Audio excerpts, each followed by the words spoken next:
हम अपना session start कर रहे हैं जी। बेसिक ग्रीट मैंने जैसे कि बताया डे 5 है और ये आ गया इंट्रोडक्शन टू लीडर। देखिए, अगर आप पर्सनल सर्च करेंगे ना तो आपको लीडर के बहुत सारे पॉइंट्स मिल जाएंगे। लीडर वर्सेस बॉस के कंपैरिजंस आपको मिल जाएंगे, आपको आते भी होंगे, आपको पता भी है इन बातों का। लेकिन हमारा ये जितना भी ट्रेनिंग सेशन है इसको हमने इस तरह से डेवलप किया है जो कि हमारी मेन चीज़ कोर सेल्स है, सेल्स से रिलेटेड रहे, ताकि हम ड्रैग ना हो, हम इधर उधर ना जाएं। तो ये आपके सामने जो पॉइंट्स आ रहे हैं ये इनको हमने बड़े ही मतलब इसकी चेरी पिकिंग की है। आप मज़ीद मतलब क्योंकि सिर्फ हम लीडर के ऊपर ही बोलें तो लीडर पे बोलने के लिए हमें अल्हम्दुलिल्लाह हम सरकार कुल कायनात को मानते हैं, उनकी उम्मती हैं हज़रत मोहम्मद मुस्तफ़ा सल्लल्लाहु अलैहि वसल्लम सरकार, तो उनसे बड़ा लीडर तो ना आया ना ही आना है कि महबूब खुदा हैं और हर किस्म के नक्स से पाक हैं आप। तो आप जैसा लीडर मतलब हम तो क्या जो बेदीन लोग हैं वो भी उनकी जो सेइंग्स हैं, उनके गोल्डन वर्ड्स हैं, उनको फॉलो कर रहे हैं। तो हम उन्हीं की ज़िंदगी को देख लें तो हमें पता लग जाएगा कि लीडर के अंदर क्या होना चाहिए। लेकिन अगर हम ज़ुबान ज़दे आम यानी कि जिस तरह मैं आपके सामने खड़ा हूँ और आपस में हम डिस्कशंस कर रहे हैं, तो इन डिस्कशंस के अंदर हम लीडर की बात करें तो आपको बताऊं कि लीडर जो होता है कि की पॉइंट्स आपके सामने हैं, ये आप देख रहे हैं। जैसे कि आपका आ रहा है कि की characteristics of leader, communication, believe in the us, we us, not in me, और डिसीजन मेकिंग, इन्फ्लुएंस और एडेप्टेबिलिटी। ये कुछ पॉइंट्स हैं। मैं 5-6 मिनट की एक डिस्कशन करूंगा और कोशिश करूंगा इसमें ये सारे पॉइंट्स कवर हो जाएं। अगर नहीं हुए, नहीं समझ आती, आप दोबारा पूछ लीजिएगा मुझसे। एक्चुअली लीडर होता क्या है? लीडर, जिसको उर्दू में कायद कहा जाता है, वो कौन होता है? हम लोग बचपन से ही सुनते आ रहे हैं, हमारी क्लास के अंदर जनाब सब 5 शरारती हैं, तो उसका जो एक बंदा सरगुना होता है उसको हम लीडर कह देते हैं। तो एक्चुअली हमने शुरू से ही लीडर का मतलब बड़ा गलत लिया हुआ है। हमने लीडर का बिल्कुल गलत मतलब लिया हुआ है कि लीडर कायद होता कौन है। अच्छा, जिस तरह आजकल के दौर में मौजे बहुत कम होते हैं ना, इस तरह लीडर भी बहुत कम होते हैं। लीडर के अंदर कुछ चीज़ा चीज़ें होती हैं जो कि बिल्ट इन होती हैं और डेफिनेटली वक्त के साथ साथ आपको डेवलप भी करना पड़ता है, जिसको इंटरपर्सनल स्किल्स कहते हैं, या अपने अपने अपनी पर्सनालिटी को आप जो एलिवेट कर रहे होते हैं वो लीडर को भी करना ही पड़ता है। लेकिन उसके अंदर कुछ बेसिक्स फंडामेंटल थिंग्स ऐसी होती हैं जो उसको लीडर बना रही होती हैं। अच्छा, ज़रूरी नहीं है जो लीडर होता है वो अल्टीमेट पोस्ट पे बैठा हो। लीडर जो है वो कोई एक सेल्स बॉय भी हो सकता है, लेकिन वो लीडर बनने के मराहिल से गुजर रहा होता है अगर उसको कोई जांच ले तो। अच्छा, लीडर की अगर हम बात करते हैं, मैंने जैसे कहा कि मौजे जिस तरह काम होते हैं, लीडर भी बहुत काम होते हैं। लीडर जो होता है वो हमेशा टीम को बिल्ड कर रहा होता है, वो अपनी तारीफ का भूखा नहीं होता, क्योंकि उसका माखिज मैं नहीं होता, हम होता है। लीडर का काम क्या होता है? लीडर का काम ये होता है कि आपकी समत दुरुस्त कराना। उस समत को दुरुस्त करने के लिए उस लीडर को पर्सनल कैपेसिटी में आपको ठीक करना पड़े, पर्सनल कैपेसिटी में आपसे बढ़ के फ्रंट फुट पे आके आपको लीड करना पड़े, आपकी इधर उधर से मदद करनी पड़े, वो बिल्कुल कर रहा होता है। क्योंकि उसको ये नहीं चाहिए होता कि एंड के ऊपर मेरी जय जयकार हो, वो ये चाहता है कि मेरी टीम का नाम, जैसे कि हमारी मैनेजमेंट की बहुत सारी खूबियों में से एक खूबी ये है, वो कभी भी नहीं ये कहेंगे कि फरहान ने क्या परफॉर्म किया, वो लफ्ज़ यूज़ करते हैं फरहान की टीम ने क्या परफॉर्म किया। That's it. इसका मतलब है कि टीम, तो जो बंदा टीम के ऊपर फोकस कर रहा है वो कौन होता है? वो लीडर होता है, ठीक है ना। तो इसका मतलब है कि हमारे साथ ये अल्लाह ताला का बड़ा करम है कि हम लीडर्स के साथ जुड़े हुए हैं। कुछ चीज़ें नज़र आ रही होती हैं, वो ये नहीं, उनको बिल्कुल ये शौक़ नहीं है कि यार बंदों में बैठ के गए क्यों फिर जवाना कैसा स्टेप लिया मैं, मतलब मैं वो मैं नहीं कर रहा होता, वो हम कर रहा होता है। वो कह रहे हैं कि यार लीडर का एक और मज़ा बताऊं आपको, लीडर जो होता है ना वो पूरे खित्ते को लेकर उड़ता है, वो खित्ते की तरक्की की बात कर रहा होता है। वो पर्सनल कैपेसिटी में अपने आप को अमीर, अपने आप को आसाइशात से भरपूर नहीं करना चाह रहा होता। वो चाह रहा होता है कि मेरे साथ जितने भी लोग जुड़े हुए हैं वो लोग जो हैं वो मेरे साथ साथ तरक्की करें। अच्छा, लीडर ब्लंट होता है। ब्लंट ये होता है कि आने वाले जो कोई प्रॉब्लम्स उसको नज़र आ रहे हैं, मिसाल के तौर पे आपके साथ कोई टीम लीडर, मैनेजर, आपका इमीडिएट मैनेजर, लाइन मैनेजर जुड़ा हुआ है, वो आने वाले एक खतरे को भांप लेता है कि यार मैनेजमेंट की तरफ से कुछ अरसे में या हमें ये बात सुनने को मिलेगी कि यार आप लोग जो है मार्केट में तो जा रहे हैं लेकिन आप एक रिपोर्टिंग ठीक नहीं कर रहे, तो वो इसको भांप लेता है। वो इस तरह की चीज़ों को भांपने के बाद उस हिसाब से आपको आपकी वर्किंग को डेवलप करना शुरू कर देता है। वो बोल्ड होता है, वो स्टेप ले देता है आपको बताए बगैर। उसके ऊपर जितना मर्जी प्रेशर आ रहा है, वो आपको ये नहीं कहेगा कि यार अगर तुम काम कर रहे हो तो तुम्हें मैं सैलरी नहीं दे रहा, इस तरह की बातें वो नहीं करेगा। वो आपको मोटिवेट करने की बातें, डिमोटिवेट नहीं करता लीडर। और अच्छा, एक और ऐसी एट्रीब्यूट होती है, आपका कोई ऐसा दोस्त ज़रूर होगा जिससे आप ज़िंदगी का हर मशवरा डिस्कस कर रहे होते हैं, आप फंस जाते हैं कहीं पे, आप उससे डिस्कशंस कर रहे होते हैं। यही काम जब आपका, अब यहाँ पे हमारा दुख और हमारा सुख सेल्स है ना यहाँ पे, तो आप कोई भी ऐसा बंदा जिसके साथ आप समझते हैं कि यार ये कुआं है, इधर से मैंने जो बात की मुझे लॉयल जवाब आना है, ये एक्चुअली लीडर की एट्रीब्यूट्स हैं। कि लीडर के पास जाके आप समझते हैं कि मुझे गम गुसार मिल गया, मुझे वो बंदा मिल गया जिसने मुझे गलत तो बता ही नहीं सकता, इस परेशानी में से मुझे निकालेगा। लोगों के यकीन जीत लेता लीडर। लोगों को यकीन होता है जिस जगह के पर हम आ गए हैं ना, no it is win win situation, अब मैं जीत जाऊंगा। अगर मैं जीत नहीं जाऊंगा तो मैं गलत पाथ पे हूं, तो मुझे सही पाथ मिल जाएगा। मैं जैसे आपको बता रहा, अडेप्टेबिलिटी एक लफ्ज़ मैंने यूज़ किया। अडेप्टेबिलिटी ये होता है कि बाज़ औक़ात आप एक सिचुएशन में जा रहे हैं, बड़ा सीधा सीधा आप सेल्स कर रहे हैं, आपकी सेल्स हो रही है, करी जा रहे हैं, करी जा रहे हैं, करी जा रहे हैं, यकदम एक सिचुएशन ऐसे आ गई, फ़र्ज़ करें पेंडेमिक आ गई, सेल्स नहीं हो रही, कंस्ट्रक्शन रुक गई, ज़रूरी हो गया, लोगों ने पैनिक क्रिएट करना शुरू कर दिया। इस चीज़ को सबसे पहले जो बंदा सेंस करता है और अडाप्ट करता है कि यस एक बॉटलनेक सिचुएशन आ गई है, आई एम वेरी सॉरी, डक्का लग गया है, रुक गए हैं हम लोग, अब क्या करना है, उसके लिए जो कोशिशें करना शुरू कर देता है, सिचुएशन के हिसाब से अपने आप को अडॉप्ट कर लिया उसने ना। लाइक पानी वाटर की तरह से होता है, ठीक है ना, जिस मर्जी गिलास में डालो उसमें ढल जाता है। अडॉप्टिव होना एक बहुत बड़ा आपकी करैक्टर है, बहुत बड़ी आपकी एट्रीब्यूट है। लीडर सबसे पहले अडॉप्टिव होता है, वो मानता है इस चीज़ को कि नहीं यार ये बात ठीक है, हमें इसकी सदेबाब करना चाहिए, तो अडॉप्टिव होता है लीडर। मैं ये वो चीज़ें इसलिए बता रहा हूँ कि बाज़ औक़ात आपके दाएं बाएं कुछ लोग होते हैं, सखी ज़रूर होता है लीडर, ये मैं आपको बता दूँ, उसकी सादगी से बाज़ औक़ात आपको कंजूस लग रहा होता है, लेकिन एक्चुअली वो उसके कुछ प्रोटोकॉल्स और कुछ रूल्स होते हैं। वो समझता है कि यार ये जो मैंने इस पे लगाने हैं, मैं इस पे लगाऊंगा तो बेहतरी होगी टीम की।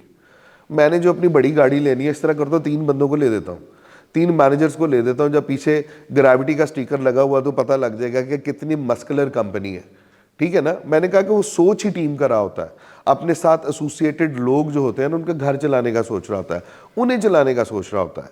ये कुछ लीडर की एट्रीब्यूट्स हैं। अगर आपको लगता है मैंने कोई पॉइंट मिस किया है, believe in us not me, communication, decision making, very simple. जो बंदे में इतनी खूबियाँ हैं तो डेफिनेटली उसकी डिसीजन मेकिंग की जो एबिलिटी है वो भी बहुत स्ट्रॉन्ग होगी और मैक्सिमम परफेक्ट डिसीजंस कर रहा होगा। और मतलब कुछ डिसीजंस आपको लगेंगे उसने गलत कर दिए, लेकिन वो फ्यूचर को फॉरसी कर रहा होता है, वो फॉरसी कर रहा होता है, क्योंकि जो लीडर होता है उसमें कुछ फॉरसी करने की, वक्त से थोड़ा सा आगे जाके देखने की खूबियाँ होती हैं, इसलिए वो लीडर होता है। तो और लीडर को मानना भी होता है। कुछ लोग समझ रहे होते हैं कि हम लीडर हैं, लेकिन यहाँ पर आपको अपना कथारसिस करना पड़ेगा कि आप वाकई लीडर हैं या आप सींग फंसा के बैठ गए। तो ये भी होता है, आपका कोई सीनियर है वो बिल्कुल सही डिसीजन कर रहा है, लेकिन कोई बंदा जलाओ बुझाओ में आके वो कहेगा नहीं नहीं ऐसी बोंगियाँ मारे हैं जी, ऐसी बात नहीं है, मानना भी चाहिए, ठीक है ना। ठीक है, आपको समझ आ रही है। हम अगली स्लाइड पे चलें जी, आगे आगे चलते हैं जी। Guideline from leader. अब हम गाइडलाइन फ्रॉम लीडर में सेल्स को फोकस कर लेते हैं।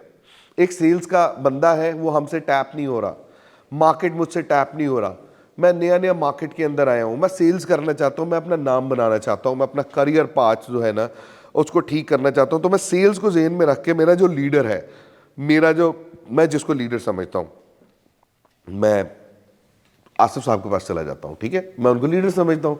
मैं राना काशिफ साहब के पास चला जाता हूँ, मैं उनको लीडर समझता हूँ। मैं साद मोहसिन साहब के पास चला जाता हूँ, मैं उनको लीडर समझता हूँ। मैं आपको ये सिर्फ इसलिए बता रहा हूँ कि मैं जिनको लीडर समझता हूँ मैं उनके पास जाऊँगा कि मुझे लगता है कि मेरे सवालों के जवाब वो देंगे। मैं उनके पास जाता हूँ, सर मैं परप्लेक्स्ड हूँ, मैं तजब्जुब का शिकार हूँ, मुझे समझ नहीं आ रही है। मैं क्लाइंट के पास जाता हूँ, मैं पता नहीं पिच नहीं कर पा रहा, मेरे में क्या कमी है, मेरे से सेगमेंटेशन नहीं हो रही, मैं जो क्लाइंट है या जो कस्टमर है उसका नीड एनालिसिस नहीं कर पा रहा, मेरे में क्या कमी है, मुझे अपना प्रोजेक्ट नहीं बताना आ रहा। तो वो सबसे पहले तो मैं उसके साथ कम्युनिकेट ओपनली करूँगा। मैं इतना खुल के उससे कुछ रफ वर्ड्स भी यूज कर रहा हूँ जिसको वो कहेगा गुड यार कोई बात नहीं, तू खुल के बात कर, मुझसे बात कर, तेरे अंदर क्या है इसको जस्ट एग्जर्ट आउट कर।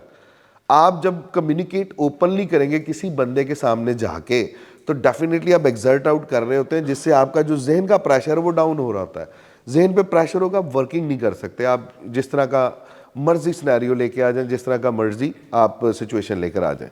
आप लीडर के साथ ओपनली कम्युनिकेट करते हैं, वो आपको सुनने के बाद जो है आपके क्लियर गोल्स जो है वो सेट करना शुरू करता है। वो कहते हैं यार ठहर, सारी चीज़ें ठीक है, मेरा शायद ऑर्डर गलत है कि मेरी तरतीब गलत है, मैंने किसको पहले मिलना है, उसके बाद मैंने सेल्स पिच देनी है। नहीं, सेल्स पिच से पहले एक एम्बियंस सेट करो, वहाँ पर बैठ के एक मीटिंग का सीन बनाओ, वहाँ पर बैठ के 7 अप पियो, 7 अप पीने के बाद उसके बाद इधर उधर के प्रोजेक्ट्स की बातें करो, इधर उधर के प्रोजेक्ट्स करने के बाद जो है एकदम अपना प्रोजेक्ट बीच में रख दो और उसके अंदर बातें शातें करने के बाद बताओ कब से हैं हम, कहाँ पे हैं, कितने बिक चुके हैं। वो मेरे जो गोल्स हैं उनको सेट करना शुरू कर देगा। और उसके बाद जो है वो कोलैबोरेशन, वो कहेगा कि यार तुम जरा कोलैबोरेशन के साथ जाओ। अगर तुम किसी जगह पे वीक हो ना तो तुम्हें लगता है कि तुम इधर उधर की कहानियाँ अच्छी सुना सकते हो, तो जिसको प्रोजेक्ट में ज़्यादा अबूर हासिल है उस लड़के को साथ लेके चले, जो कोई मसला नहीं है। हमेशा आप लीडर की गाइडलाइंस जो ले रहे होंगे, समझ आ रही है कि नींद आ रही है? अच्छा नींद आ रही है, फरहान अंजुम को भी नींद आ रही है। अच्छा, तो वो कहते हैं वो आप कोलैबोरेशंस जो है उसको तरजीह दे रहे होंगे। वो कहेगा यार कोलैबोरेशंस के साथ चलो, तुम कर सकते हो। ये नहीं आपको सुनने को मिलेगा तुम नहीं कर सकते। उसके बाद आप कहेगा प्रमोट कोलैबोरेशन के बाद एम्पावर टीम मेंबर्स। अब आपकी खुशी की बात यह है, जैसे मैंने कहा कि आपके जितने भी लाइन मैनेजर्स हैं वो बड़े पॉजिटिव हैं, उनके अंदर बिल्कुल लीडर बनने वाली खुसूसियात हैं। बिल्कुल लाइन मैनेजर्स जो आपके लाइन मैनेजर्स हैं, आपके जो मैनेजर्स हैं वो पॉजिटिव हैं, वो बड़े खुश होते हैं कि मेरी टीम के बच्चे ने परफॉर्म किया। वो कहेंगे कि यार ये चीज़ें हैं, कोई बात नहीं यार, रेट के ऊपर कोई मसला है ना, ये जो मैंने तुझे बताया खेल, मैं तेरे पीछे खड़ा हूँ, चलो जाओ अपनी क्लोज करके आओ, तुम्हारे पीछे मैनेजमेंट खड़ी है।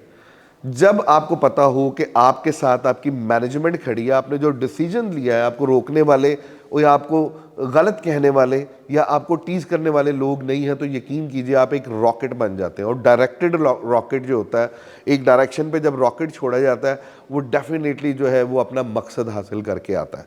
तो क्या हुआ, आपने एक सही बंदे से, अपने लीडर से डायरेक्शंस ली, तो उसने आपको इतनी पावर दे दी कि जा यार मैनेजमेंट की पावर दे रहा हूँ तुझे, जा जाके डिसीजन ले, यू आर ओपन।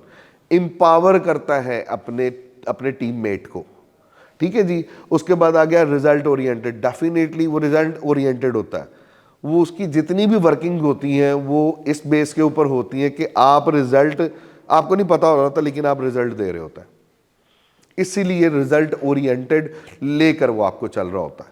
फाइन। और लास्ट में आ गया creates a win win situation. Definitely जब आपने गोल सेट आपका हो गया, गोल सेट हो गया, आपकी तरतीब दुरुस्त हो गई, आपकी समत सही हो गई, आपको मैनेजमेंट की पावर मिल गई और रिजल्ट ओरिएंटेड आपके ऊपर वर्किंग हुई है, तो भाई ये कैसे हो सकता है कि सिचुएशन विन विन ना हो? फिर तो जीतना ही है ना, हमने अल्हम्दुलिल्लाह जीतना ही है।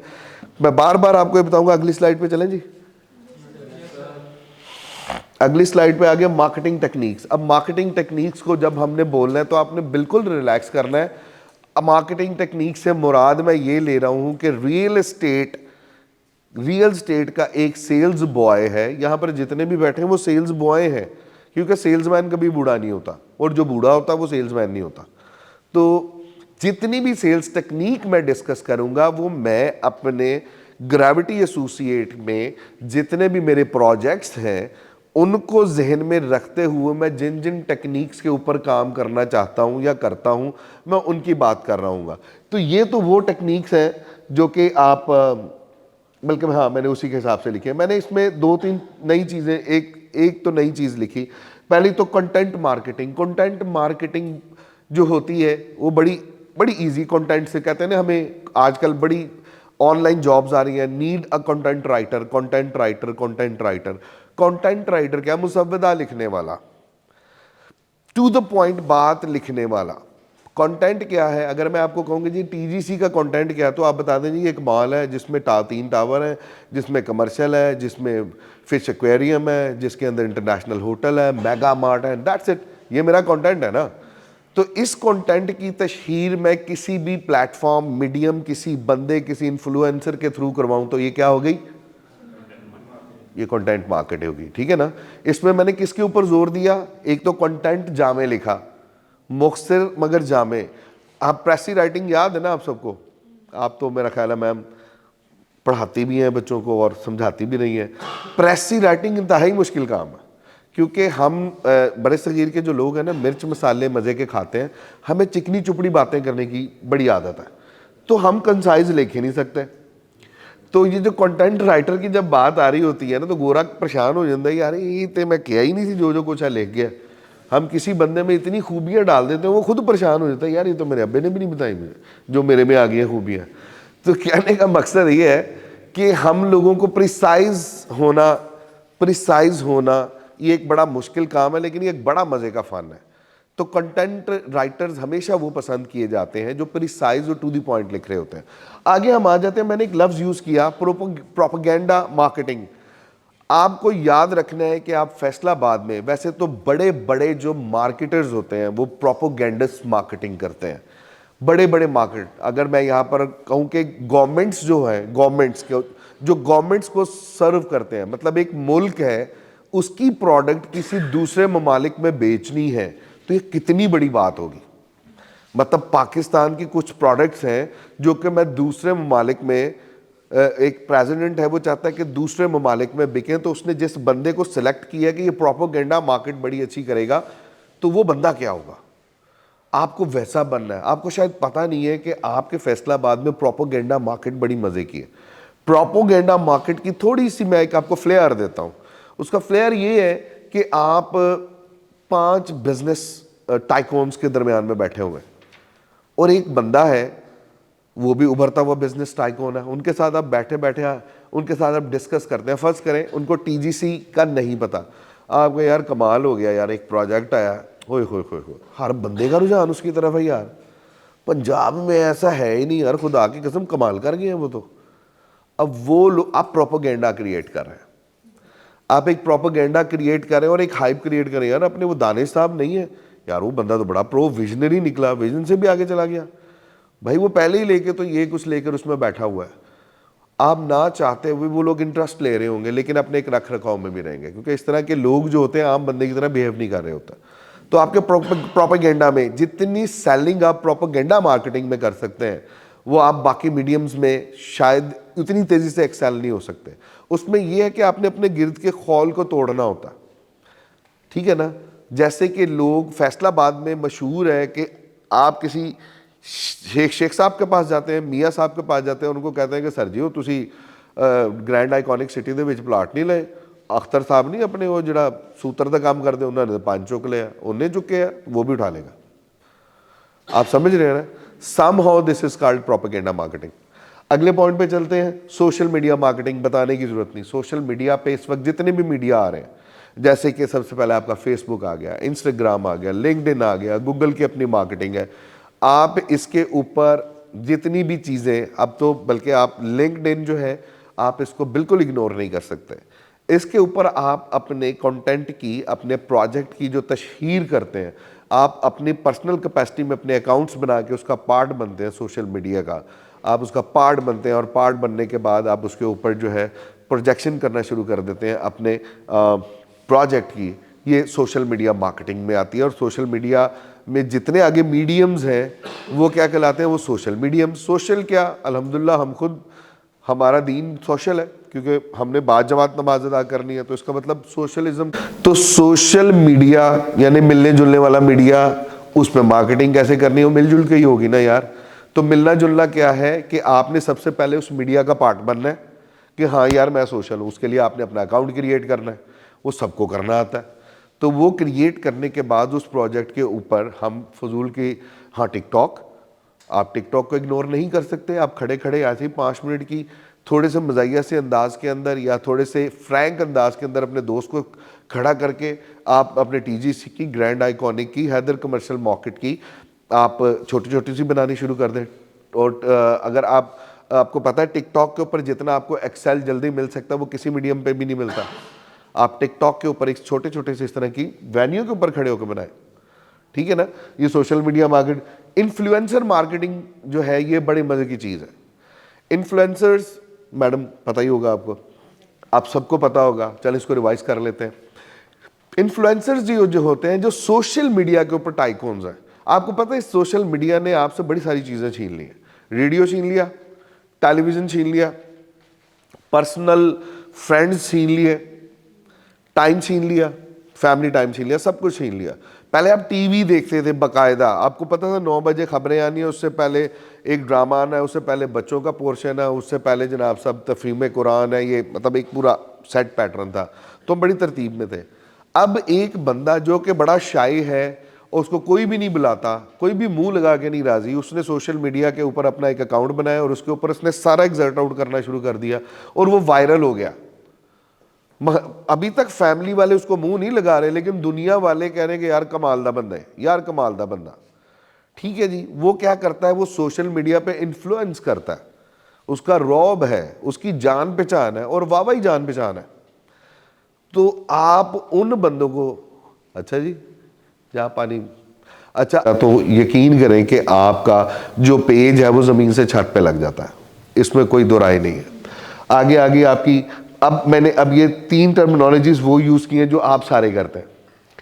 पीआर मार्केटिंग, आप लोगों ने जब से ग्रेविटी में कदम रखा और ग्रेविटी से एसोसिएट जितने भी हम मतलब हमारे दोस्त हैं उनके साथ आपने कदम रखा, तो आपने शुरू ही किससे किया था? अपने जानने वाले से, जानने वाले से, बहुत जानने वाले से, उसके जानने वाले से, जानने वाले के जानने वाले के जानने वाले से।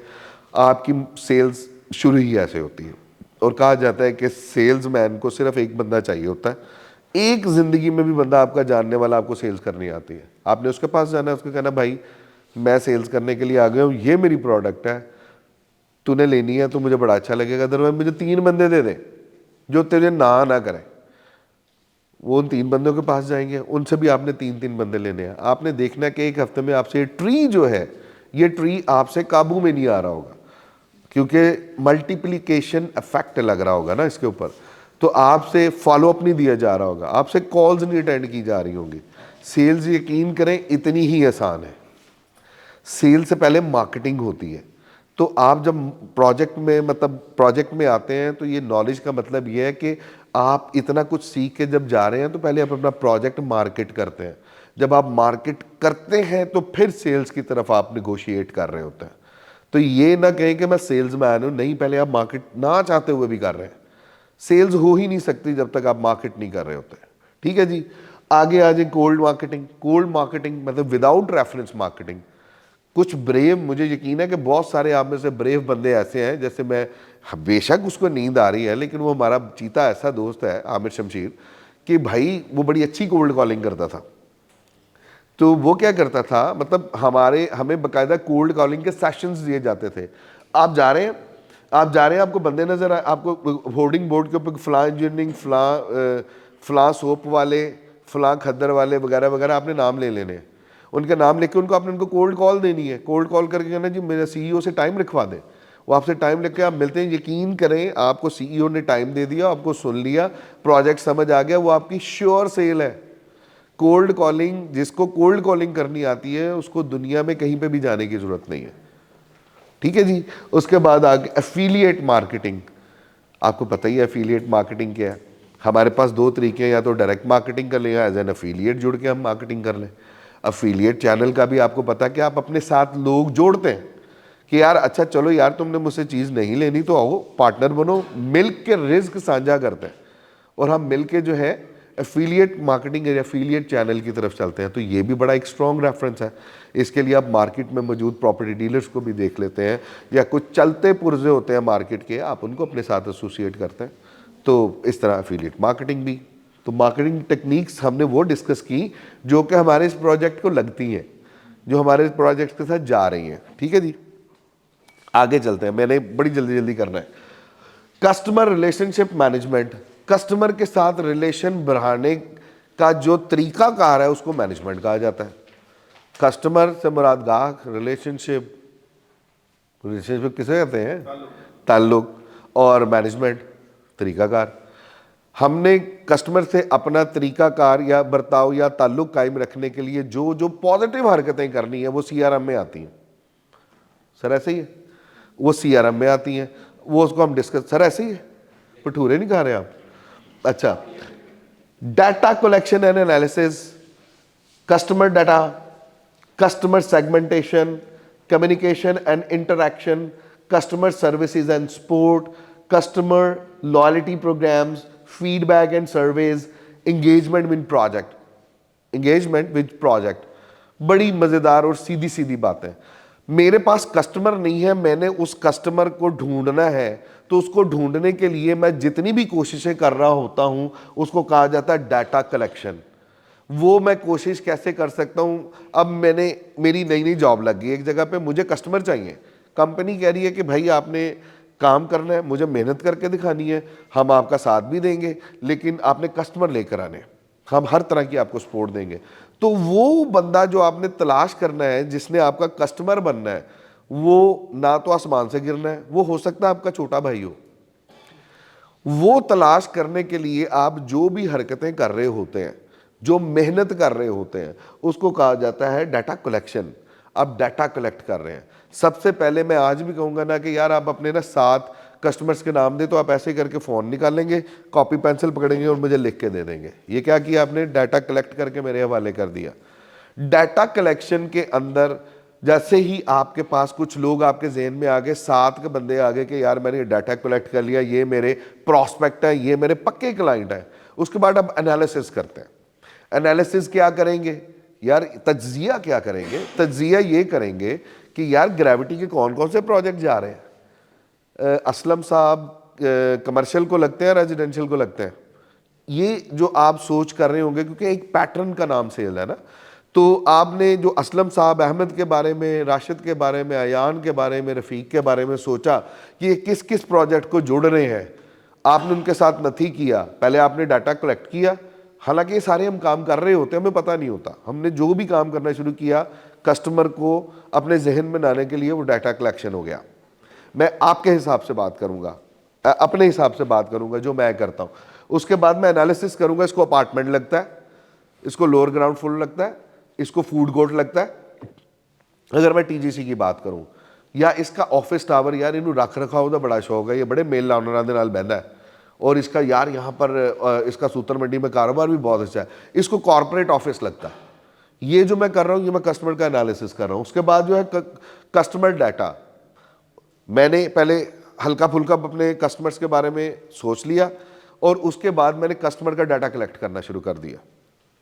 डाटा कलेक्ट करना शुरू कर दिया कि किस, मतलब अच्छा, डाटा में कोई भी इंफॉर्मेशन आ सकती है, किस वक्त घर अवेलेबल होता है, इसका फ़ोन नंबर क्या है, इसकी डेट ऑफ बर्थ क्या है।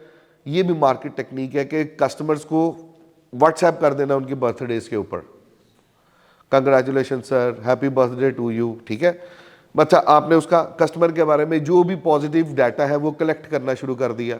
उसकी बर्थडे आ गई, उसकी अवेलेबिलिटी आ गई, ऑफिस टाइम क्या हो गया, बैडमिंटन खेलने कब जाता है, रिलैक्स टाइम कौन सा होता है, कैफ़े पे किस वक्त बैठता है। इस तरह की आपने कस्टमर की कलेक्शंस करनी शुरू कर दी, ताकि आपको पता लग जाए कि यार मैं इसको कहाँ पे जाके मिलूँ और किस बंदे के साथ जाके मिलूँ, इसके कौन कौन से दोस्त हैं, असगर मिल ऑनर के कौन कौन से दोस्त हैं जो मेरे भी करीबी दोस्तों में दोस्त हैं, ताकि मैं उनके साथ मिल के इसको मिलूँ। ये सारी कस्टमर डाटा के अंदर आएंगी। ठीक है, आगे चले चलते हैं कस्टमर सेगमेंटेशन। फिर आपने कस्टमर को सेगमेंटाइज कर लेना है। सेगमेंटाइज जो है एनालिसिस तकरीबन मिलते जुलते ही हैं। सेगमेंटाइज में भी मतलब एक कैटेगरी का कस्टमर है, इसको बड़ा यूनिट देना है, मिड यूनिट देना है, छोटा यूनिट देना है। एनालिसिस और सेगमेंटेशन समहाउ करीब करीब तरह है। आगे आप आ जाए कम्युनिकेशन एंड इंटरेक्शन। अब जब आपने सोच लिया कि मैंने अपने माइंड के अंदर और किताबों के ऊपर सब कुछ ओके कर लिया, कस्टमर को जांच भी लिया, डाटा भी आ गया, अब मैंने उसकी सेगमेंटेशन भी कर ली कि टावर किसने लेना है, फूड कोर्ट किसने लेना है, लोअर ग्राउंड पे कौन जाएगा, फर्स्ट एंड सेकंड फ्लोर के ऊपर कौन जाएगा, ये सब कुछ हो गया। अब अगला काम क्या है? ये तो मेरा सब कुछ ज़हन में हुआ है ना, ये सब कुछ ज़हन में हुआ है ना, उस बेचारे को तो पता ही नहीं है। तो उसको जो मैंने बताना है वो कम्युनिकेशन में आता है और इंटरेक्शन में आता है, ठीक है ना। जो चीज़ें मेरे जहन के अंदर हैं वो मैंने उस तक पहुंचानी है कि भाई मैं आपके लिए क्या जज्बात रखता हूँ, कम्युनिकेशन से ही होगा ना।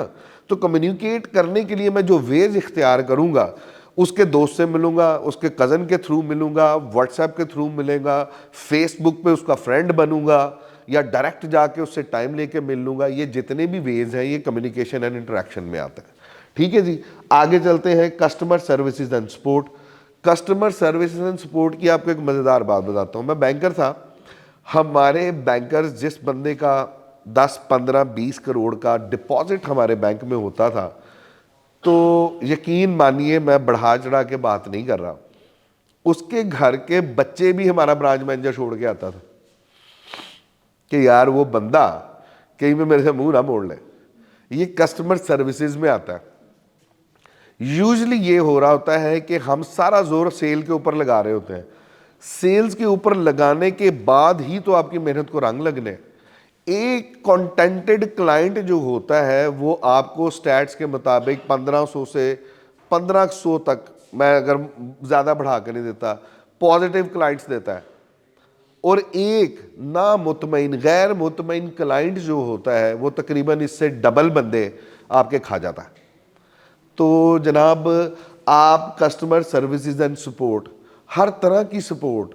एक क्लाइंट कहता है यार बाहर बारिश हो रही है, आपके पास घर है, यार आप मेरे से इंस्टॉलमेंट लेके जमा करवा देंगे, पता तो आपका तब लगना। कस्टमर की एक्चुअली कामयाब सेल्समैन उसको कहा जाता है, हमारे गुरुज ने बताया कि उससे पूछ के लोग अपनी बहनों बेटियों की शादियां रख रहे हो। ये सेल्समैन का अल्टीमेट माखज है। आपकी कस्टमर को सेल करने के बाद आप उसके साथ जितना जुड़े रहते हैं, ये आपकी सर्विसेज एंड सपोर्ट में आता है। और आपको ये नहीं पता कि आपकी ये कोशिशें जो हैं आपके ब्रांड टैग को बड़ा कर रही होती।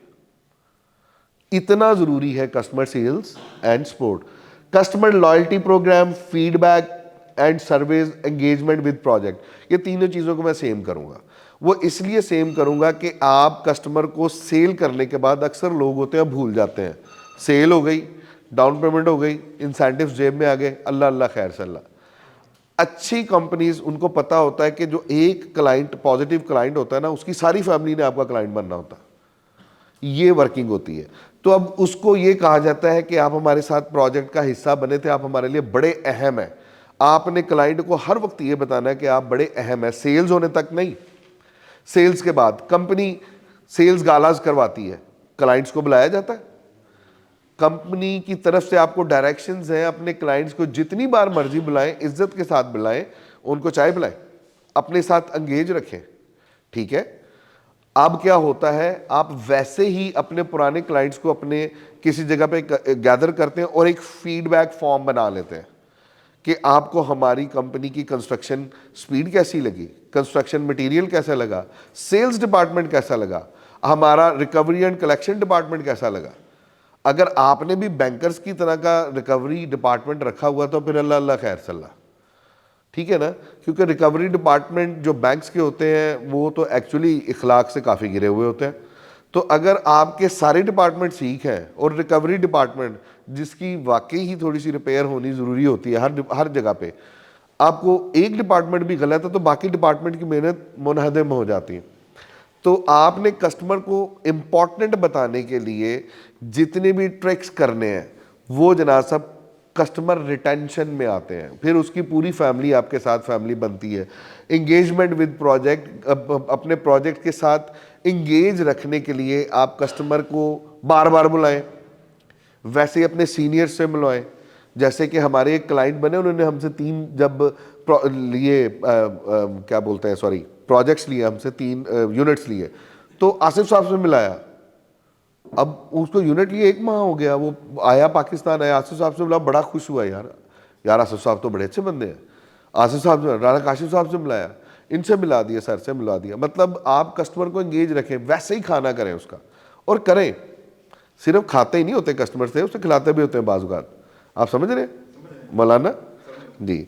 तो कस्टमर को ये बताना कि यार आप कितने इंपॉर्टेंट है मेरे लिए, ये करने के लिए आप लॉयल्टी प्रोग्राम लगते हैं। जो हमारे पहले 500 कस्टमर हैं कुरानदाजी के अंदर, जनाब सब उनको गाड़ी दे रहे हैं, मोबाइल फ़ोन दे रहे हैं, इस तरह के कस्टमर की फीडबैक के सर्वेज लॉन्च करते हैं और कस्टमर को अपने साथ एंगेज रखने की जितनी भी कोशिशें कर रहे होते हैं, एक्चुअली ये सेल्स करने से ज़्यादा बड़ा काम कर रहे होते हैं, क्योंकि आप कस्टमर रिटेंशन नहीं कर रहे होते, उसकी फैमिलीज, उसके फ्रेंड्स, उसके क्लोज सर्कल्स भी रिटेन कर रहे होते हैं।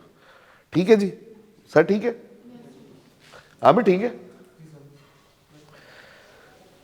आगे चलते हैं। हाउ टू मेक अच्छा मैं फोटोग्राफी पढ़ रहा था, प्रॉपर्टी प्रपोजल। सर ये हमने डेलिब्रेटली जो है, आपने देखा होगा बिल्कुल कॉर्नर के ऊपर वो पैड जिसके ऊपर अक्सर आप कोई गाना शाना लिख के तो फाड़ के फेंक देते हैं, वो कितना इंपॉर्टेंट है क्लाइंट के लिए। ये कार्ड, ये वाला, वही मैंने, वो देखिएगा, और ये मेरी ही लिखाई है अगर आपसे पढ़ी जा रही हो तो। मैंने जब मैंने आपको कहा ना कि मैं वाकई हम खुशनसीब, हम लीडरों में घिरे हुए हैं। मैं जब एडवोकेट साद मोहसन साहब के साथ बैठा ना, तो मैंने कुछ लंबी चौड़ी चीज़ें लिखी हुई थी। कहते यार फरहान भाई यही तो करना नहीं था। मैंने कहा अच्छा जी। मैंने कहा सर क्या करना था? कहते भाई आपको इसकी अहमियत को समझना है, ये जो लेटर हेड पैड है ना ग्रेविटी का, इसकी अहमियत को पढ़ना है। कहता भाई अपनाइयत लगती है क्लाइंट को जब आप क्लाइंट के साथ बैठ के गला खुश करके सिर्फ क्लाइंट को चाय दे रहे होते हैं और उसके बिस्किट गिन रहे होते हैं उसने कितने खाए हैं, खुद पानी भी नहीं पी रहे होते आप। तो उस वक्त जब आप उसके सामने बैठ के एक प्रपोजल ड्राफ्ट करते हैं ना, तो क्लाइंट के ऊपर इम्पैक्ट बड़ा मजे का जाता है। अच्छा, इस प्रपोजल को पढ़ने में सबसे पहले एक टिक लगा होगा फॉर पब्लिसिटी। इसको अंडरस्टैंड करना है, वो टिक जान के किया। इस पब्लिसिटी अगर मैं इसको ख़त्म कर दूंगा ना, तो इसके बाद इसके ऊपर आप जो भी झूठ सच लिख के बेचेंगे वो कंपनी की जिम्मेदारी हो जाएगी। जब फॉर पब्लिसिटी आपने लिख दिया तो कंपनी से मुबर्रा हो गई। इसमें अगर किसी भी बंदे ने किसी को टोपी बनाने की कोशिश की है या किसी को समझाने की कोशिश की है, लेकिन दो चार चीज़ें अपनी तरफ से ऐड कर दी हैं, तो अब कंपनी इससे मुबर्रा हो गई। अच्छा, उसके ऊपर ही आप बिल्कुल टॉप के ऊपर अपने क्लाइंट का नाम लिखते हैं, ठीक है, और जहां पर लिखा हुआ फॉर पब्लिसिटी ओनली, उसके नीचे आप डेट और डे लिख दें। उसके बाद आप आ जाए प्रोजेक्ट। अब प्रोजेक्ट में मैं टीजीसी के लिए काम करता हूं, मैं ग्रेविटी के लिए काम करता हूं, तो ग्रेविटी के जितने भी प्रोजेक्ट्स हैं, फर्ज करें, वो मैंने इसलिए लिखा है प्रोजेक्ट की क्या आ जाएगा, वो टीजीसी है या टीजीआईसी है। मैं चले टीजीसी को ही सपोज कर लेता हूं। उसके बाद आपने लिखना प्रोजेक्ट टाइप, कमर्शियल है रेजिडेंशियल है, मतलब जो एक प्रपोजल बनाने का तरीका है। टाइप में आ गया, अगर कमर्शियल, मैं कहता हूँ जी कमर्शियल है तो फ्लोर के लिए चला गया, लेकिन टीजीआईसी है तो फिर वो ब्लॉक के लिए जाएगा। ठीक है जी। उसके बाद आपने टाइप में मैंने फ्लोर लिख दिया, कितनवा फ्लोर है जी, एलजी है, फ्लोर ग्राउंड फ्लोर है। उसकी कैटेगरी क्या है जी, सी ग्रीन है जी।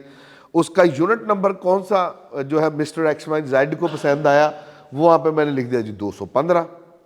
अच्छा, उस यूनिट का साइज क्या है जी, 256 स्क्वायर फीट का है वो उसकी डायमेंशंस क्या बनती हैं, 16 बाई 16 बनती हैं। ठीक है जी। उसके नीचे रेट मैंने सपोज किया 40,000 रेट है जी सी ग्रीन का। तो टोटल वैल्यू क्या हो गई, मैंने इसके साइज के साथ रेट को ज़रब दे दी तो टोटल वैल्यू आ गई 1,02,40,000 ही बनती है ना। आमिर देखना, वो लिखा हुआ है यार। अच्छा अयान, अच्छा वाह, नजर आ रही है यार इन्हें।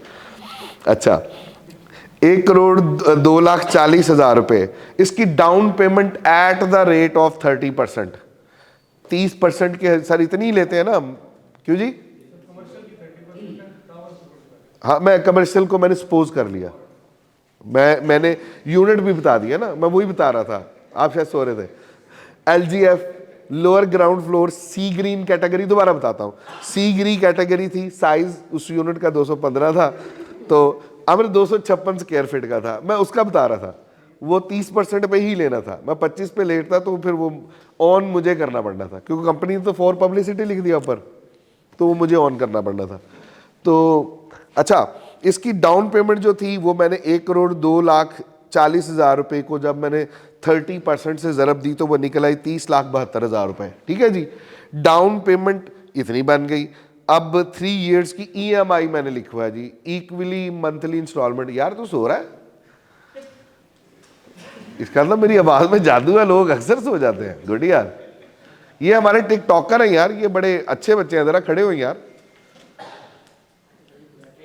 आपका नाम क्या है? ऊँट ज्यादा देर बैठा अच्छा नहीं लगता, बैठ जाए। हम अजान की ब्रेक ले लें सर, चले जी। ले जी, अब हमारी नेक्स्ट स्लाइड है जी, प्री क्लाइंट मीटिंग। ये इसका जो सब टाइटल है, मतलब इसका सब हेड है, वही बता रहा है कि हम इसमें क्लाइंट के बारे में ही डिस्कस करेंगे, क्योंकि सेल्समैन की ज़िंदगी में रौनक जो होती है, सेल्स गाय की ज़िंदगी में रौनक जो है, एक फ्रूटफुल क्लाइंट ही लेकर आता है, ठीक है ना। तो उस फ्रूटफुल क्लाइंट के ऊपर प्रॉपर वर्किंग करना हमारा हक है, और वो जो वर्किंग हम कर रहे होते हैं वो एक्चुअली डिफ़ाइन कर रही होती है कि आगे हमारी सेल्स का मोड क्या रहेगा।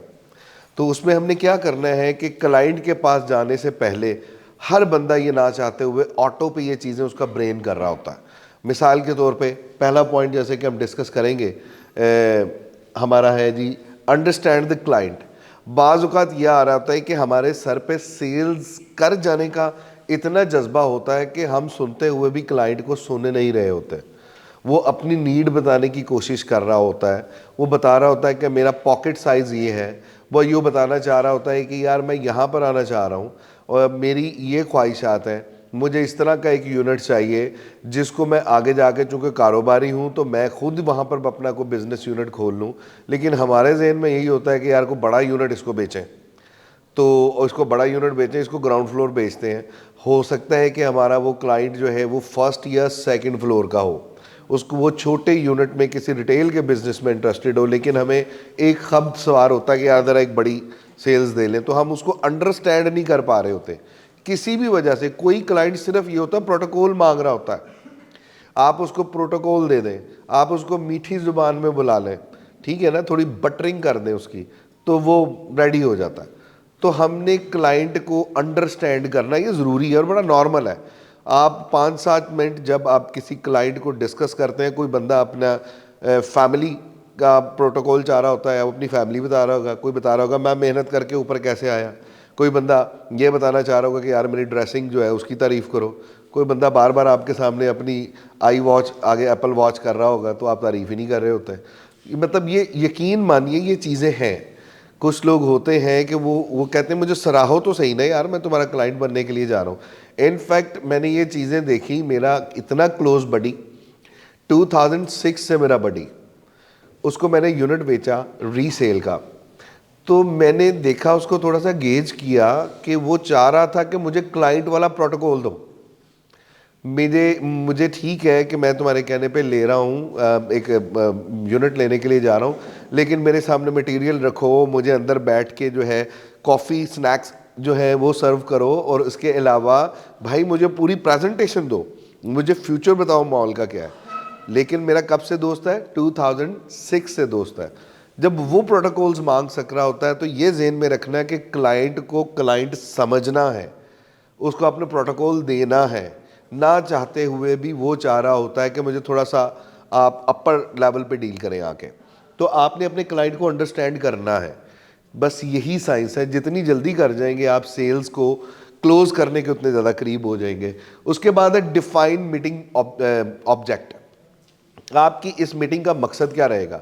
बाज़ औक़ात ये होता है कि आप अपने जहन में रखते हैं कि मैंने ये जो क्लाइंट है ना इसको क्लोज करवाना है अपने हेड ऑफिस में अपने बॉस के साथ बैठ के, लेकिन उससे पहले मैंने इसको तैयार कर देना है। उसको तैयार कर देना है, मैंने मॉल की ब्रीफिंग दे देनी है, मैंने अपने रेजिडेंशियल की ब्रीफिंग दे देनी है, हैदर कमर्शियल मार्केट की ब्रीफिंग दे देनी है, और ये जिस भी यूनिट में जिस भी चीज़ में इंटरेस्टेड है उसकी ब्रीफिंग दे कर इसका जहन बना के कुछ जवाब सवालों के जवाब जानबूझ के नहीं देने कि जी ये बॉस के साथ जैसे रेट का नहीं करना, जैसे कि वो आपसे एक्सट्रीम कोई लोकेशन मांग रहा है वो जान के छोड़ देनी है, सर हमारे साथ चाय कॉफ़ी पे आए ना सर, बैठ के इसको क्लोज करते हैं।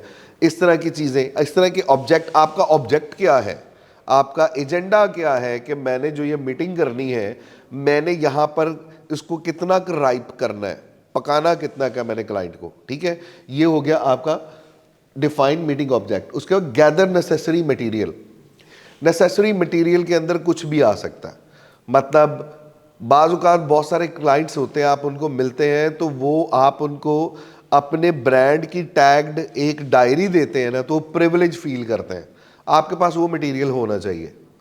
कुछ लोग ऐसे होते हैं, वो कहते हैं कि यार मुझे एक अच्छा सा ना इंफॉर्मेशन का ना आपका एक मुझे वो थैला दें, वो जो हमारा एनवेलप है, एनवेलप के अंदर जनाब साहब आपका जो एडवर्टीजमेंट ब्रोशर्स हैं, फ्लायर्स हैं, जो गिव अवेज हैं आपके, जो वो मुझे दें। आपके पास वो भी होने चाहिए।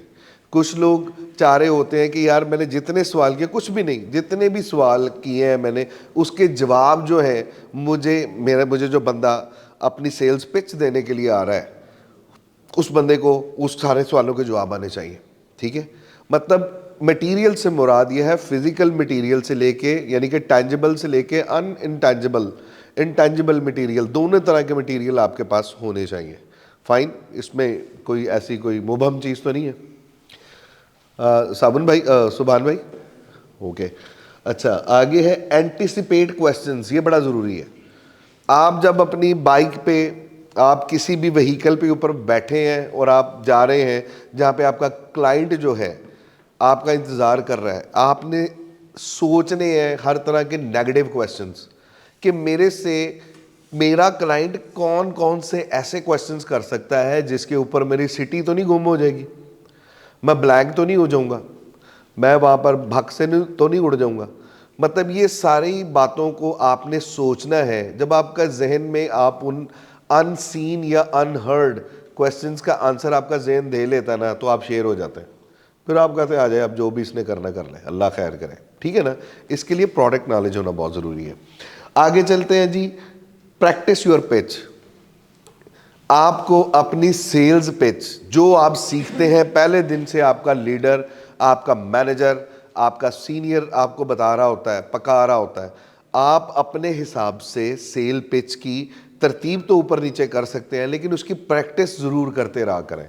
घर में बैठ के कर सकते हैं, जहन में कर सकते हैं। मोटर बाइक एक ऐसी चीज़ होती है, अगर आप अकेले आते हैं, मोटर बाइक पे हैं, गाड़ी के ऊपर हैं, आप जिस भी ट्रांसपोर्ट के मीन को यूज़ करते हैं उसके ऊपर अगर बैठे हुए हैं तो खुद कलामी कर लिया करें। वो बड़ी पॉजिटिव एक एक्सरसाइज होती है। उसमें खुद से सवाल किया, खुद से आपका जहन बड़ा रिस्पॉन्ड कर रहा होता है, जहन क्वेश्चन क्रिएट कर रहा होता है, आप खुद से जवाब दे रहे होते हैं। तो अपनी पिच जो है ना, कॉन्फिडेंट पिच जो है ना, बाज़ औक़ात कहा जाता है यार झूठ भी इतने कॉन्फिडेंटली बोलो कि वो सच लगे। ये एक्चुअली मोटिवेट करने के लिए होता है। इसका मतलब ये नहीं कि आप झूठ पे स्विच कर दें। आरिफ साहब, आपको जमाई बड़ी अच्छी आ रही है। आगे चलते हैं जी, कोऑर्डिनेट विद लीडर और टीम। आपने जब भी प्री मीटिंग के लिए जाना है, अपने लीडर से या अपने टीम से, मतलब बाज़ औक़ात होता है अब 3-4 टीम मेंबर्स जो हैं वो बड़े आपस में क्लोज होते हैं, लेकिन बॉस के साथ थोड़ा सा होता है कि यार बॉस से अब मैं पूछूंगा तो वो कहेंगे तुझे बेसिक चीज़ें ही नहीं पता। अब कोऑर्डिनेट कर दें जी, मेरा क्लाइंट इस तरह का है, मेरा क्लाइंट जो है चिकनी चुपड़ी बातें पसंद करता है, स्ट्रेट बातें पसंद करता है, टू द पॉइंट बातें पसंद करता है, फ्यूचर ओरिएंटेड पसंद करता है। मेरा क्लाइंट ये सोचता है कि ये जो मैं यार पैसा लगाने के लिए जा रहा हूँ, मुझे आज से 2 साल के बाद इसका क्या मिलेगा, रिस्पॉन्स क्या मिलेगा, मुझे कितनी की एलिवेशन मिलेगी। आपने इस तरह के सारे जो भी कोने खुदरे हैं वो डिस्कस कर लेने हैं। किसके साथ? अपनी टीम के साथ, या आपका वो कोई भी ऐसा मेंबर जिसके साथ आप फील एट ईज, आप इजी फील करते हैं, उसके साथ सारी चीज़ें डिस्कस करके जाएं। कोलैबोरेशन में रहें। बाज़ औक़ात ये होता है कि आप शुरू में जाते रहे, हम जाते रहे हैं, मैं अपनी टीम के साथ जाता था, बरमला उन्हें कहता था कि यार जहाँ पे मेरी ज़रूरत है मुझे लेके जाओ।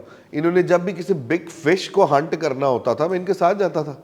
हम तो नक्शा साथ लेकर जाते थे, लैपटॉप के अंदर प्रेजेंटेशन होती थी हमारी, कुछ मतलब एक तो ब्रीफ प्रेजेंटेशन आप देखते हैं वो होती थी। हमने उसके ऊपर कैलकुलेटर बनाया हुआ था कि अगर मतलब हमारा बाकायदा कैलकुलेटर, जिसने अपार्टमेंट लेना तो स्ट्रेट अवे हमने उसकी क्या कहते हैं यूनिट प्राइस, और यूनिट प्राइस उसका यानी कि रेट और उस साइज़, वो हमने जस्ट पुट करना है, तो सारी चीज़ें निकल आनी है।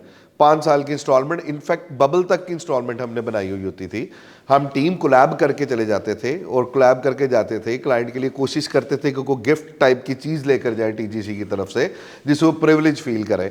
वो जाके जब हम बैठते थे तो यकीन करें वो हमें वैल्यू करते थे, हमें सुनते थे और बड़े पॉजिटिव रिजल्ट्स आए हैं। रिजल्ट्स कोलैबोरेशन से ही आते हैं। मतलब अब जाते हुए हमें गुरुज बताया करते थे कि यार हर क्लाइंट के अंदर अगर तुम सीनियर हो तो तुम सीनियर ही ना बन जाया कर, कभी तुम जूनियर बन गए वो सीनियर बन गया, इस तरह की टेक्निक्स यूज़ कर ली। सॉरी। सेट द इन्वायरमेंट, ये बड़ा ज़रूरी है। सेट द इन्वायरमेंट, आपने कोशिश करना है कि एक ऐसी इन्वायरमेंट के अंदर आके बैठे जहाँ पर वो बंदा आधा ज़हन बना ले कि ये लोग बड़े बड़े प्रोफेशनल हैं, ये प्रोफेशनल हैं, प्रोफेशनल बात करेंगे, रियल स्टेट की बात करेंगे। आप यकीन मानिए, आप एक बंदे को प्ले ग्राउंड में बैठकर जो है टीजीसी नहीं बेच सकते। प्ले ग्राउंड में बैठ रहे हैं, वो आधा मैच देख रहा है, सबसे पहले तो उसको जो इंटरप्ट कर रही हैं चीज़ें वो उनको अपने उसके गिर्द से गायब करना है। मतलब उसके घर, उसकी बैठक में नहीं तो यहाँ पर आपका ऑफिस एम्बियंस ऐसा हो कि वहाँ पर आते ही उसको फील आए कि मैं प्रोफेशनल्स में आया हूँ, ये लोग अपने काम में प्रोफेशनल हैं, माहिर हैं। वो लुक देनी है आपने, वो एम्बियंस सेट करना है, उसको पता लगे कि भाई यहाँ पर काम की बात होगी और यस यहाँ पर जो भी बात होगी वो मेरे फ़ायदे के लिए होगी, ठीक है ना। एम्बियंस सेट करना है, वो किसी कैफ़े में भी आप कर सकते हैं, किसी सॉफ्ट कॉर्नर। हमारे फैसलाबाद में जब हमें कहा जाता था कि कोई बंदा तुम्हारे साथ बैठ के खाना खा लेता है ना, तो वो आपको सेल ज़रूर देता है।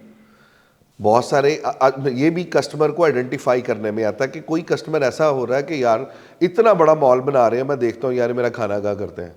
और वेरी फ्रैंकली ऐसा हुआ। बहुत सारे क्लाइंट्स हैं आमिर, उन्होंने हमें खाने पे सेल दी और उन्होंने फील किया कि इसने हमें प्रिविलेज दी, किसी को मतलब किसी भी जगह भी खिलाना पड़ा तो उन्होंने हमें सेल्स दी। आगे चलते हैं जी। ड्रेस प्रॉपरली, सेल्समैन जो है ना उसको ना एक्चुअली एक मॉडल होना चाहिए। छोड़ दें अब आपकी फिजिक जो भी है, आपका जो भी है, आपका अटायर मॉडर्न होना चाहिए। मेरे सीनियर जहाँ से हमने सेल्स शुरू की वो कहते थे कि यार कभी गोटी रख लेते हो तुम, कहते यार प्लीज़ अब इसको ना आप रिलीजियसली ना लेके जाना, तुमने प्रोडक्ट से पहले तुमने बिकना है, तुम्हारे अटायर ने बिकना है, अपना अटायर मॉडर्न रखो। ये ना बताओ कि कहाँ से टैग लेके आए, लगे कि यार इसने जो पहना है मॉडर्न नहीं पहना हुआ उसने। कभी गोटी रख लो, कभी मूंछें रख लो, कभी क्लीन शेव कर लो, कभी हेयर कट्स को चेंज कर लो, घड़ी चेंज करके जाओ, ठीक है, घड़ी के हिसाब से ड्रेसिंग करो, मॉडर्न ड्रेसिंग के अंदर जाओ कि पता लगे कि मेरे पास एक अपडेटेड बंदा आया, रजा रजाया बंदा आया। वो बंदा नहीं आया जो कि बेचारा खुद जो है एक एक कौड़ी का मोहताज है। तो आपने अपना अटायर, अपना ड्रेस, इसके लिए ज़रूरी नहीं है कि अगर आपने शलवार कमीज़ पहनी हो पर वेस्ट कोट पहन जाए, that is more than enough. उसके हिसाब से अब ये ना करें कि शलवार के नीचे जॉगर पहन जाए, आप खेड़ी पहन जाए जनाब, लेकिन प्रॉपरली अपने आप को ड्रेस्ड अप करके जाएं। अगर आपने जीन्स पहनी है तो पूरे प्रोटोकॉल्स के साथ पहन, जीन्स एक मॉडर्न अगर हम कंसिडर करते हैं तो फिर मॉडर्न लुक में रहें। अगर आपने पैंट शर्ट पहनी है तो कोट हर एक को मिल ही जाता है, मीटिंग के लिए तो दोस्त उधार भी दे देते हैं, तो इसमें कोई ऐसी बात नहीं है। मेरा कहने का मतलब यह है कि आपने आपका जो मोड ऑफ ड्रेस है उसके हिसाब से आपने प्रॉपरली होके जाना है। शूज़ तक जो है आपके इनक्लाइन होने चाहिए उसके साथ, ठीक है जी। आगे चलते हैं। Stay updated and trending projects, जब आप उससे बात कर रहे हो ना, बड़ी मजबूत बात होती है। जब हम टीजीसी की बात कर रहे होते हैं उसके साथ ये जो हमारे 2-4 प्रोजेक्ट्स बन रहे होते हैं जो नहीं बन रहे, बड़ा मज़ा आ रहा होता है। अब आपके फैसलाबाद में बहुत सारे लोग जो हैं, आपकी ये गट वाला कमर्शियल हब जो है बन रहा है लेकिन उसकी स्पीड डाउन है, बहुत सारे लोग उनसे नाराज़ हैं। अब फेवर में किसके जाता है? ये बड़ी अजीब बात है, लेकिन हमारी तो फेवर में जा रहा है ना। आपके साथ ही ये एक छोटा सा मॉल बन रहा है यार, क्या नाम है इसका? यस, ये पता है आपको, जेट स्क्वायर का आपको पता होना चाहिए कि कब का शुरू हुआ है, खुदाइयों से ऊपर ही नहीं आ रहे। आपके इर्द गिर्द जो एक और घराना वाले जैसे, उन्होंने एक मॉल बनाना था, मॉल तो क्या बनाना था, नूर हाइट्स, अब वो किताबों में भी नहीं है, वो पूरे का पूरा प्रोजेक्ट रैप अप करके चले गए। उन्हें कहें जी, मतलब ये चीज़ें मॉडर्न प्रोजेक्ट्स, बड़े बड़े लोगों ने जो प्रोजेक्ट्स बनाने की कोशिश की और अभी तक बन ही नहीं सके, ठीक है। ये प्रोजेक्ट्स आपको डिस्कस होने चाहिए, उनके रेट्स आपको पता होना चाहिए, जिसको कहते हैं ना कंपैटिटिव एनालिसिस। आपका जो कंपैटिटर है, आपका जो, देखिए कंपैटिटर से मुराद, यस सामने मेलिसा मार्केट आ रही है जी। रेट्स हमारे ग्राउंड फ्लोर के गोल्ड कैटेगरी से भी नहीं आप सुन रहे हैं जी कि हमारा मॉल जो है इतना बनने के बावजूद भी कितना अचीवेबल है, और जिसको परचेजेबल है। आप ये कंपैरिजन करके जब भी आप क्लाइंट के साथ बैठेंगे, वही बात, उसको एक एम्बियंस प्रोफेशनल मिलेगा और उसको पता लगेगा मेरे पास वो बंदा बैठा है जिसको सिर्फ अपने मॉल का नहीं पता, सराउंडिंग में जितने भी कमर्शियल जो आपके प्रोजेक्ट्स हैं उनका भी उनको पता है। ठीक है ना? तो इसलिए आपको अपडेटेड ज़रूर होना है, और ख़ास तौर पे आपको अपने से ज़्यादा अपने कंपेटिटर्स का पता होना चाहिए कि वो कहाँ पे खड़े हैं। क्योंकि कहते हैं ना कि everything is possible in love and war, तो आपकी ये एक प्रोफेशनल वॉर है, तो इसमें आपका जो नॉलेज है वही आपको एलिवेट करेगा। आगे last one, stay calm and positive. आपको सबसे पहली बात तो ये है कि यही सुनने को मिलता है कि फैसलाबाद में कितने कमर्शियल बने हैं, तो शुरू करें ना, जो कामयाब प्रोजेक्ट्स हैं उनसे शुरू करें। कहें जी बने हैं, लेकिन आपको स्टे काम और कूल, मतलब उसको पर्सनल लड़ाई नहीं बना लेना, सुननी है, क्लाइंट का हक है, क्योंकि क्लाइंट आपके साथ जो है अपना पैसा शेयर करने के लिए जा रहा है। और पंजाब में कहावत है कि जो होती है ना, शादी, बेटी की शादी और जो घर या दुकान या प्रॉपर्टी ख़रीदी जाती है, वो जो है भाई पूरी उम्र की कमाई के साथ ख़रीदी जाती है। तो जो बंदा आपके पास पूरी उम्र की कमाई लगाने के लिए आ रहा है, तो वो डेफिनेटली आपको टटोलेगा, आपके टेम्परामेंट को जज करेगा, आपके मसल को जज करेगा, जेन्युइन कितने हैं जज करेगा, ये सारी चीज़ें वो देखेगा। तो इसको जवाब देने के लिए आपको पता है, जब आप किसी के सवाल पे हाइपर होते हैं तो आधे झूठे लग रहे होते हैं आप। अगर आप काम है, आप बड़े मुस्कुरा रहे हैं, तो अगले बंदे को आपकी मुस्कुराहट से ये पता लगेगा कि या तो उसको पहले भी ये क्वेश्चन हो चुका हुआ है या इसके पास इसका बड़ा माकूल जवाब है, इसलिए ये हंसा है। तो आपकी कामनेस और आपने जो कूल रहना है, ये बहुत ज़रूरी है, ये आपका सबसे बड़ा टूल है। ठीक है सलीम भाई, सुभान सलीम, चलो ले जी, ये स्लाइड खत्म होगी, आगे चलते हैं। Sales team working policy. अब जब हम पॉलिसी की बात करते हैं तो पॉलिसी सबको पता है कि हम लोग under the umbrella of our line managers, ये हमने वर्बली बतानी है। वो इसलिए बतानी है कि हम कर रहे हैं। मैंने फिर बताया कि ट्रेनिंग सेशन कम डिस्कशन सेशन ज़्यादा है। इसमें सेल्स पॉलिसी को कैसे लेके चलना है, आप सबको पता है कि हम अपने सीनियर्स के अंडर जो है चल रहे हैं, और वो जो हमारे सीनियर्स हैं उनकी ज़िम्मेदारी ये है कि कंपनी क्या है, कंपनी की इंफॉर्मेशन क्या है, हमारे प्रोजेक्ट का लेवल क्या है, और हमारे सेल्स टारगेट्स क्या हैं, और हमने इसको कितने अरसे में लेकर चलना है, इसको मॉनिटर करना, इसको हम तक पहुंचाना, हमें याद दिलाना, और ऐसा याद दिलाना जो हमारे जहनों में महफूज हो जाए, ये हमारे सीनियर्स का काम है। और हमारे ज़िम्मे क्या काम है जी? हमारे ज़िम्मे काम ये है कि जो वर्किंग एटीट्यूड कंपनी ने बताया है, हमने उसको फॉलो करना है। फॉर इंस्टेंस 10:45 पे मैं और मेरी टीम आती है, आने के बाद हम मॉर्निंग हडल करते हैं। मॉर्निंग हडल के अंदर डे ब्रीफ हो रहा होता है। डे ब्रीफ ये हो रहा होता है कि उसकी एक डेफिनेटली प्रोटोकॉल्स हैं, फॉलो किया जाता है। हम उसकी एक पिक्चर बनाते हैं टीम के साथ, और जो कंसर्न्ड ग्रुप है जिसके अंदर हमारे सीनियर्स हैं, हमारे एचआर हेड होते हैं, उनके साथ डिस्कस कर दिया जाता है। उस मॉर्निंग हडल में हम क्या कर रहे होते हैं, मैं अपने सेल्स मैनेजर से उसकी टीम की रिपोर्टिंग ले रहा होता हूँ, और मैं उसको बता रहा होता हूँ कि आपने पहले, उससे मैं लास्ट डे का डे ब्रीफ ले रहा होता हूँ। वो मुझे बता रहा होता है कि लास्ट डे के अंदर जो है ये क्लाइंट मिले, ये उनका प्रोटोकॉल है, और ये उनकी MIS है, ये मैंने सर आपके साथ शेयर कर दी। फाइन, कमेंट्स क्या रहे, किसको मेरी किसको ज़रूरत है, तो मैं वहाँ पे जाके मिलता हूँ। किसी को खाना करना है, किसी को यहाँ पर बैठ के मैच्योर करना है, उसको यहाँ पर लेकर आए। ठीक है, उसके बाद गाइडलाइंस और टास्क असाइन किए जाते हैं कि नेक्स्ट आपने कितने क्लाइंट्स को मिलना है, किस वक्त मिलना है, कैसे मिलना है, और उनको मार्केट में भेज दिया जाता है। मार्केट में भेज दिया जाता है, और मार्केट में जाने के बाद जो है बैकएंड के ऊपर मैं बैठा हुआ होता हूँ, और उसके बाद उनका डे टू डे में उनसे डिस्कशंस की जाती है, पूछा जाता है कि आप किधर हैं, कहाँ हैं, वो जो कि हक होता है आपका, उनको चेक किया जाता है मार्केट में अपने तरीके से। एक्चुअली तो अल्हम्दुलिल्लाह लड़के ही काम करने वाले हैं, तो चेक इस सेंस में नहीं किया जा रहा होता है, सिर्फ जहन में ये होता है कि कहीं पे अगर ये फंस गए हैं, सीनियर मैनेजमेंट की ज़रूरत है, मेरी ज़रूरत है तो मैं पहुंचूं, मैं वहाँ पर रिस्पॉन्ड करूं। उसके बाद जो है अगर तो वापस आ सकते हैं ऑफिस टाइम के अंदर, तो वापस आके जो है वो अपनी मुझे फिर MIS शेयर की करके जाते हैं। MIS जब ये शेयर करते हैं तो उसके बाद मैंने डे क्लोज करना होता है। डे क्लोज करने के में हमने लिखा होता है कि पूरे दिन के अंदर जो एक्टिविटी हुई होती है और जो मेरे सेल्स मैनेजर और ASMs ने काम किए होते हैं उनकी MIS को कंपाइल करके ग्रुप के अंदर शेयर किया जाता है। यही रिपोर्ट जो है, डेली रिपोर्ट जो है कंपाइल होके वीकली और जी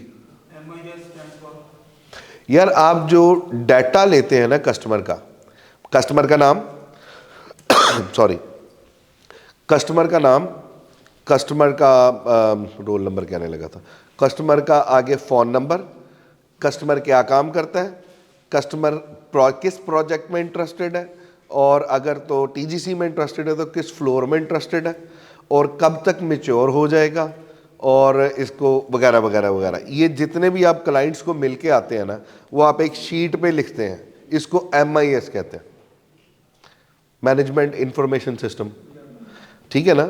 ये मैनेजमेंट इंफॉर्मेशन सिस्टम जो है, इसको आप जब मैनेज करते हैं वो अपना क्लाइंट, आपको पता है आपका वो जो क्लाइंट का डाटा होता है, आपने फॉलो अप उसके ऊपर करना होता है और आपने वर्किंग उसके ऊपर करनी होती है, और वही जो डाटा होता है उसी से ही आपको आगे रेफरेंसेस और मिल रहे होते हैं। अच्छा, मैं बता रहा था कि वीक रोज़ाना जो है इस MIS को इकट्ठा किया जाता है, SM वाइज ASM वाइज, ठीक है। और उसके बाद जब वीक क्लोज होने वाला होता है तो एक वीकली उनकी रिपोर्ट बनाई जाती है, वो भी सबमिट करवाई जाती है। फिर वही वीकली रिपोर्ट जो है कंपाइल करके मंथली रिपोर्ट बनाई जाती है, और उसके ऊपर बैठ के फिर हमारा सेशन होता है हमारी सीनियर मैनेजमेंट के साथ। मतलब ये वर्किंग के प्रोटोकॉल्स हैं, इसमें ये भी पता लगा रहता है कि हमारा जो ASM है या जो सेल्स टीम है वो कंसर्न बंदों को मिल रही है। मतलब पापड़ बेचने वाले तो नहीं कह रही अपार्टमेंट ले लो। ये बात बड़ा ज़रूरी है कि किसको क्या चीज़ लग रही है, किसको क्या चीज़ लग रही है। क्लाइंट का एटीट्यूड और क्लाइंट का प्रोफाइल वो आपको मिलता है, और पता लगता है कि बच्चे रोज़ाना स्ट्राइक कितना कर रहे हैं, मार्केट में जाके अपनी इंट्रोडक्शन कितनी दे रहे हैं, कितने नए लोगों को मिल रहे हैं, कितने नए घर खोलने की कोशिश कर रहे हैं, ठीक है। ये MIS जो होती है, इसी के ऊपर ही को डाटा कलेक्शन भी कहते हैं। ये डाटा कलेक्शन कंपनी के लिए भी हो रही होती है, कंपनी डेफिनेटली बाईपास नहीं कर रही होती, कंपनी के अपने प्रोटोकॉल्स हैं, लेकिन डाटा कलेक्शंस भी हो रही होती हैं। ये MIS जितनी कंसाइज होगी, कंपनी मॉडर्न टूल्स को साथ लेके जा सकती है। कंपनी की जितनी प्रमोशंस हैं उनको ऑटो पे जा रही होंगी। अगर उनके नंबर्स आपको देने चाहिए, आपको नंबर्स शेयर करने चाहिए, ताकि कंपनी की बाज़ औक़ात एक आप MIS का मैसेजेस कर रहे होते हैं और एक कंपनी कर रही होती है। आपके पास आपके क्लाइंट का ईमेल ID भी होना चाहिए कि आपने किस कंपनी जिस भी मीडियम के थ्रू एडवर्टीजमेंट कर रही है, वो फिर कंपनी की जिम्मेदारी बन जाती है, मैनेजमेंट की जिम्मेदारी बन जाती है। मैनेजमेंट उस डाटा के ऊपर इस तरह से वर्किंग कर रही होती है, उसको पता होता है फलां बंदा किसका क्लाइंट है, लेकिन इसको प्रमोशनल वीडियोस जा रही होती हैं कंपनी की कि हर वीक के बाद हम एक प्रमोशनल वीडियो बनाते हैं कि हमने इतना वीक पहले हमारा कंस्ट्रक्शन इतनी थी, अब हमारी कंस्ट्रक्शन यहाँ तक आ गई है, उसकी वीडियो भेज दी। मंथली वीडियो आ गई, नई हमारी क्या चल रही है, आने वाले कुछ महीनों में हम क्या चीज़ अनाउंस करने के लिए जा रहे हैं, ब्ला ब्ला ब्ला ब्ला ब्ला। तो आपका वो क्लाइंट हमेशा के लिए आपके साथ जुड़ जाएगा। वो ये समझेगा कि ये सारा प्रोटोकॉल जो मुझे मिल रहा है, ये आरफ का या सलीम का या अयान का कस्टमर होने की वजह से मुझे मिल रहा है, ठीक है जी। इसलिए MIS कलेक्ट करना इतना ज़रूरी, मार्केट में जाना इतना ज़रूरी है, ठीक है sir. That's all from my side. आप लोगों का बहुत शुक्रिया मुझे सुनने का जी। अब मैं हैंड ओवर करूँगा जी डाइस को हमारे जो सेल्स डायरेक्टर हैं, आपकी बहुत सारी तालियों में, एडवोकेट साद मोहसिन साहब। जी सर, HR डायरेक्टर का है, फांसी दे दे, पकौड़े नहीं मिलने तेनू हुण पकौड़े नहीं मिलने।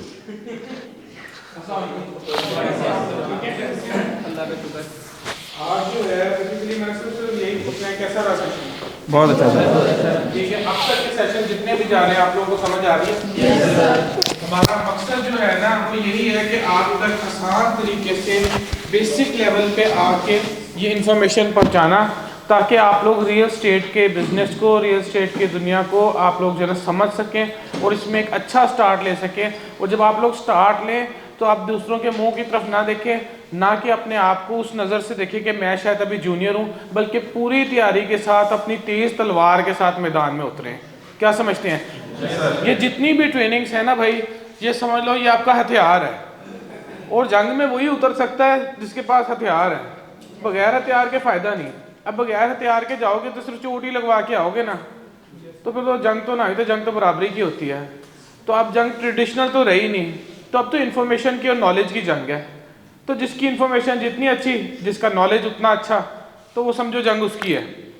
तो इसलिए आप सब मेरे स्टूडेंट्स जो है ना, मेरा दिल बड़ा है कि यार हर जगह जाके लीड करो, लीडर की तरह, बॉस की तरह नहीं। लीड करो ऐसे कि एग्जाम्पल सेट करो, मिसाल बनो। तो इसलिए मैं यही चाहता हूँ कि किसी भी किस्म की कोई भी आपकी क्यूरीज हो, कोई चीज़ ना समझ आ रही हो, मैं इधर हाजिर हूँ। जिस जगह पे मुझे थोड़ा सा भी डाउट होता है कि यार मेरा इधर होना ज़रूरी है, तो मैं लाजमी पहुँचता हूँ जिस तरह मर्जी टाइम निकाल के। मगर वो देखिए, मैं इतनी मसरूफियात के बाद आता हूँ तो आप लोगों के लिए आता हूँ, और किस चीज़ की सोच के साथ आता हूँ कि हमारे फर्स्ट, जिस तरह अयान भाई से अगर शुरू करें तो लास्ट वाले भाई तक भी हम, मेरा जो मैसेज है, हमारी जो कंपनी का मैसेज है, हमारे जो ट्रेनिंग डिपार्टमेंट का मैसेज है और मकसद है, वो आप सब तक पहुंच सके। एक चीज़ ज़हन में रखना कि कोई चीज़ अगर वो उसकी कॉस्ट के बगैर समझाई जा रही, इसका मतलब ये हरगिज़ नहीं है कि उसका कोई स्टैंडर्ड नहीं है। उसका स्टैंडर्ड 100% है। तो जितने भी ट्रेनर्स आपके सामने हैं वो एक बड़े अच्छे और स्ट्रॉन्ग बैकग्राउंड से आए हैं।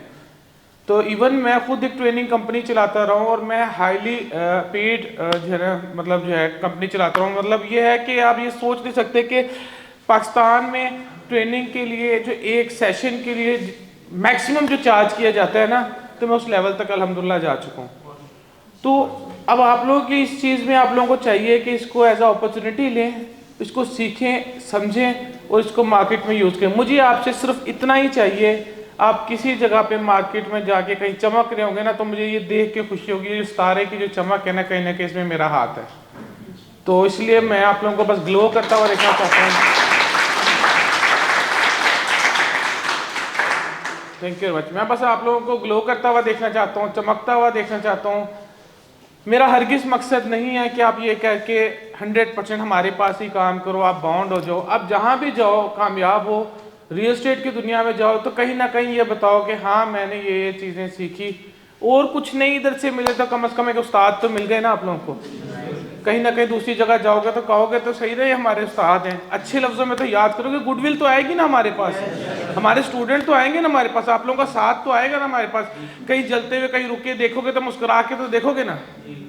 बस इतना ही चाहिए आप लोगों से। आप लोग कामयाब हो, अल्लाह आपको कामयाब करे।